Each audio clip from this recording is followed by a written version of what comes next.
Lods, ito palang paborito nating ring announcer na nagpasikat sa katagang Let's Get Ready to Rumble na si Michael Buffer ay tagahanga pala ng ating kababayan na YouTuber boxer, Salt Papi.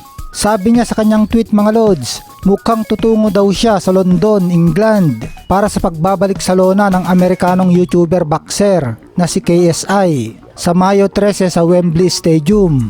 Umaasa daw si Michael Buffer mga Lods na kasali si Salt Papi sa paboxing na ito. Masarap kasing panoorin itong si Salt Papi mga Lods. Nakakawili ang kanyang angas, ang kanyang boxing skills at ang kanyang killer punch. Samantala mga Lods, fight week na ng ating pambato na dating world champion Marlon Tapales kontra current unified IBF and WBO super bantamweight champion Murodjon Akhmadaliev. Sa linggo na ang laban mga Lods. 2 world title belt ang nakataya, kaya malaking karangalan pag napanalunan nito ng ating mahusay na counter puncher at power puncher na si Marlon Tapales. Samantala mga Lods, ang isa sa sikat na prospect ng Pilipinas na si Wonderboy Carl James Martin ay opisyal na undercard ni John Riel Cuadro Alas Casimero sa Mayo 13 dito sa Okada, Manila, Parañaque City. Makakalaban ng wala pa ring talo na si Martin mga Lods, ang unbeaten Japanese prospect Jun Ikagawa na may record na 4 wins with 1 knockout, 0 loss at 2 draws. Sabi ni Martin mga Lods na base sa napanood niyang laban ni Ikagawa, mukhang eksperyensado daw sa amateur itong hapon. Wala daw makita si Martin na kalamangan niya in terms sa experience mga Lods, bagaman daw 6 pa lang ang laban sa pro ng hapon.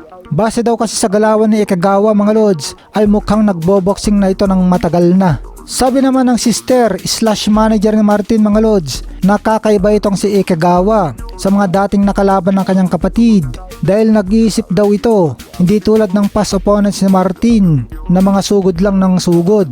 Kaya may stylistically tested daw si Martin sa gabi ng laban. Samantala mga Lods, ayon sa pinagkakatiwalaang boxing insider, natuloy na ang matagal nang inaabangang undisputed fight ni na Terence Crawford at Errol Spence Jr.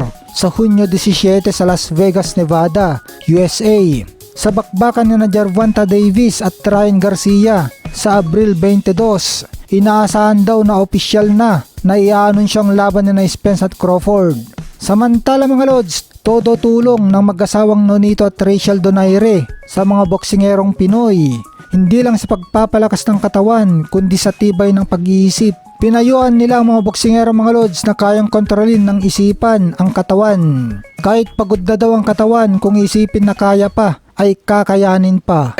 Kuya, sakit na ako sa may grabe. Nandun yung isip nyo. Pay attention to that. Pag sinasabihan kayo, ayoko na. Sabihin nyo, kaya ko to. Kasi kontrolado ako. Kontrolado ko isip ko, kontrolado ko katawan ko. Kayo ang may control dito. Hindi yung isip nyo ay may control sa'yo. Rule number one. Kasi pag pagod na tayo, ang sasabihin sa isip natin, ayoko na bro. Okay lang, maglaylo lang sa ako. Dahan-dahan muna ako. No. Kayo ang may control sa isip nyo. Kayo ang may control sa katawan nyo. Binibigyan nyo yung isip nyo ang control ng katawan mo. Ha? Pag inisip nyo, kayo na ang may control dito.